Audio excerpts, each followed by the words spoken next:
में हैं दिल्ली। और आप इनको जानते होंगे, लगातार सोशल मीडिया पर इनकी खूब फ़ोटो वायरल हो रही थी चैत्य भूमि की, जहाँ पर इन्होंने होली को नहीं जलने दिया, वहीं बैठ गए थे। तो हम आज इनसे रूबरू हुए हैं और इनसे परिचय करेंगे। लेकिन आज ज़रूर इनसे मुलाकात हुई है तो हम इनको जानेंगे और परिचय देंगे। मैम, सबसे पहले तुम्हारा परिचय। जय भीम सभी साथियों को, नमो बुद्धाय, जय भीम। मेरा नाम जया बनसोड़े है और मैं born and bottom Maharashtra Mumbai से हूँ। बिल्कुल, आप महाराष्ट्र से आए हो, तो मतलब आपने ऐसा क्या फ़ैसला लिया जो होली को नहीं जलने दिया? बाकी के लोग भी नहीं देखा, सिर्फ आप अकेली लेडी थी वहाँ पर बैठी थी। देखिए, ये कैसे होता है, ये विचारधारा जो बचपन से आपको सिखाई जाती है, जिस विचारधारा में आपका भरण पोषण होता है, तो मेरा भी जो लाइफस्टाइल है, मेरे पिताजी अम्बेडकरी मूवमेंट में काम करते थे, अभी उस दुनिया में नहीं रहे। भले मेरी माताजी कम पढ़ी लिखी, मतलब पढ़ी लिखी ही नहीं है, लेकिन मेरे पिताजी को जो बचपन में सीख थी कि बाबा साहब के मिशन के लिए और जो हिंदू रीति रिवाज है, उस जो 22 प्रतिज्ञाएं बाबा साहब ने हमें दी है, उसका हमें पालन कैसे करना है, तो बचपन से वो दिमाग में होता, देखते थे, सीखते थे। और बड़े होने के बाद मूवमेंट में जब हम आए खुद, तो लोग क्या करेंगे इससे पहले कि मुझे क्या करना चाहिए, ये जो बात है वो मेरे दिल में हमेशा ही रहती है। होली का तो एक था, लेकिन उससे पहले भी 6 दिसंबर को जब चैत्य भूमि लोगों के लिए खुली नहीं की जा रही थी, जो 2 साल का कोरोना का काल था, तब चैत्य भूमि लोगों के लिए इस बार भी कहा जा रहा था कि जो मुंबई की महापौर किशोरी पेडनेकर जी, तो उन्होंने मीटिंग रखी थी, सारे कारपोरेटर्स और मुंबई के जो अम्बेडकरी विचारधारा के जो कार्यकर्ता, उनकी मीटिंग रखी थी मुंबई का जो मुंबई महानगर पालिका जो है उसमें।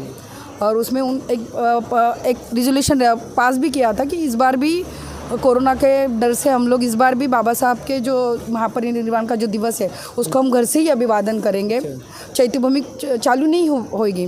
तो उस बार भी मैंने सबके सामने आवाज़ उठाया था, वो वीडियो भी बहुत ज़्यादा वायरल हुआ था, जो किशोरी पेडनेकर जी थी और अपने समाज की जो बहुत सारी कारपोरेटर थी। तो मैंने उनको पूछा था कि बाबा साहब हमारे लिए भगवान नहीं है, हम ऐसे मुक्तिदाता है जिनके लिए हम अभिवादन से पूरे देश से लोग आते हैं। और इस बार भी आप जातिवादी करके कोरोना का डर दिखाकर इस बार भी चैत्य भूमि बंद रखोगे, तो हमें ये आपकी बातें ध्यान में आती है। आप हर चीज़ें करते हो, इलेक्शन की रैलियाँ होती है, जो भी त्यौहार होते वो गर्दी में होते हैं, लेकिन बाबा साहब का महापरिनिर्वाण और जयंती आती है तो आपके लिए कोरोना पैदा हो जाता है। तो आप जो खुर्ची पे बैठे हो, बाबा साहब की कृपा से बैठे हो, और वो बात उनको लगी थी और उन्होंने कहा था कि हम लोग चैत्य भूमि इस बार सबके लिए खोल देंगे।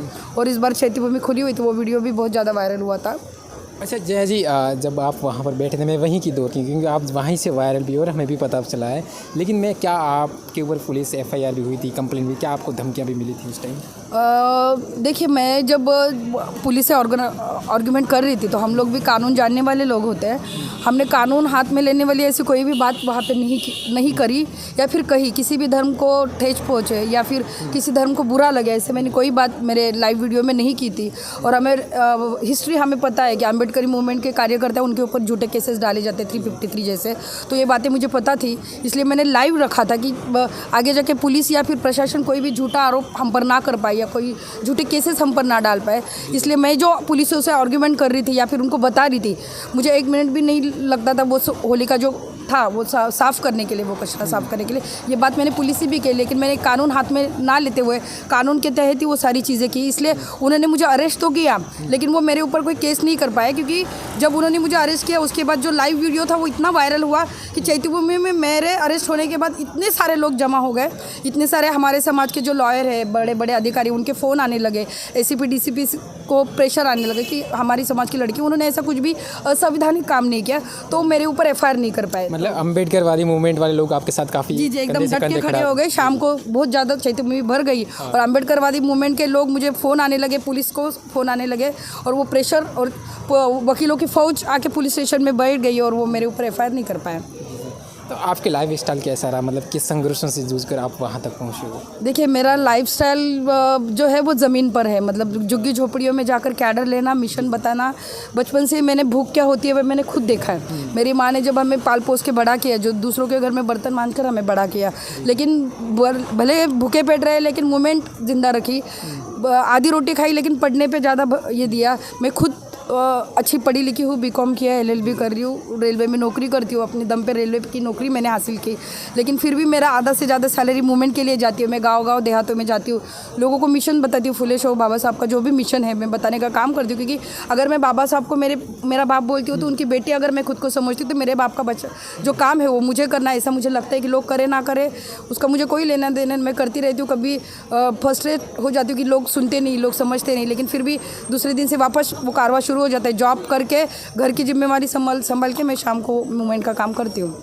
अच्छा, आप रेलवे में भी हो, फिर भी समाज के लिए इतना समर्पित हो, लेकिन अब बहुत देखा जाता है, लेकिन 90% कह सकते हैं जो सरकारी नौकरी वाले होते हैं वो थोड़ा इनसे डरते भी हैं, कहीं वीडियो वायरल ना हो जाए, कहीं फ़ोटो ना वायरल हो जाए, नहीं तो हमें सरकार से नौकरी से निकाल देंगे।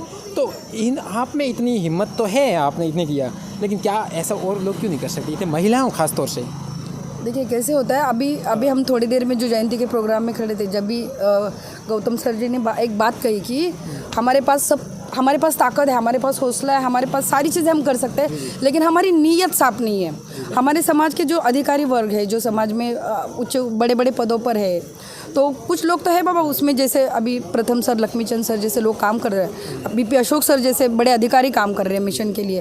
तो ऐसे कुछ लोगों के जो अधिकारी बाबा साहब के वजह से, आरक्षण की वजह से, संविधान की वजह से बड़े बड़े ओहदे पे तो गए हैं, लेकिन काम नहीं करना है, इसलिए कुछ तो डर है, लोग कुछ तो कहेंगे। देखिए बाबा साहब ने सरकारी कर्मचारी के सिविल कंडक्ट रूल किया है कि आप कोई भी राजनीतिक पार्टी के पदाधिकारी नहीं हो सकते, आप किसी पार्टी को लेकिन सामाजिक काम करने के लिए कोई भी सरकारी कर्मचारी को रोका नहीं गया है। जैसे सरकारी कर्मचारी जो जहाँ पे काम करता है वहाँ पे यूनियनों में अपने हक के लिए काम तो करता ही है ना, वो सामाजिक काम है, तो बाहर आकर वो समाज के लिए क्यों नहीं काम कर सकता? हम किसी व्यवस्था के खिलाफ अगर लड़ रहे हैं तो वो हमारी नैतिक जिम्मेवारी। हम 8 घंटा सरकार के नौकर है, लेकिन 8 घंटे के बाद हम एक व्यक्ति है जो समाज के लिए एक आंसरेबल है।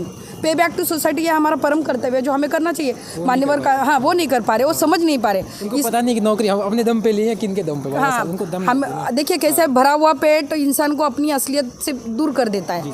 हमारे समाज के जो लोग हैं, जिनके पास गाड़ी आ गई, अच्छी घर रहने के लिए आ गए, वो खुद को क्या बोल रहे कि मैं मेरी मेहनत से पढ़ा, मैं मेरी मेहनत से नौकरी पे लगा। लेकिन ये दो बीच में जो बात है, अगर ये नहीं हो पाता, बाबा साहब अगर आरक्षण नहीं देते, बाबा साहब अगर तुमको संविधान के माध्यम से जो अधिकार नहीं दे पाते, तो आप ये पढ़ पाते क्या? आप आरक्षण के माध्यम से नौकरियां ले पाते क्या? ये बात हमारे समाज के लोग भूल गए, इसलिए वो समाज में काम नहीं करते। उनकी नीयत ठीक नहीं, मैं क्लियर बोलती हूँ, नीयत ठीक नहीं है।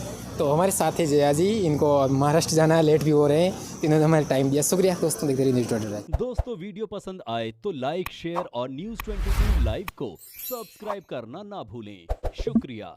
देखते रहें News22 लाइव, सदैव आपके साथ।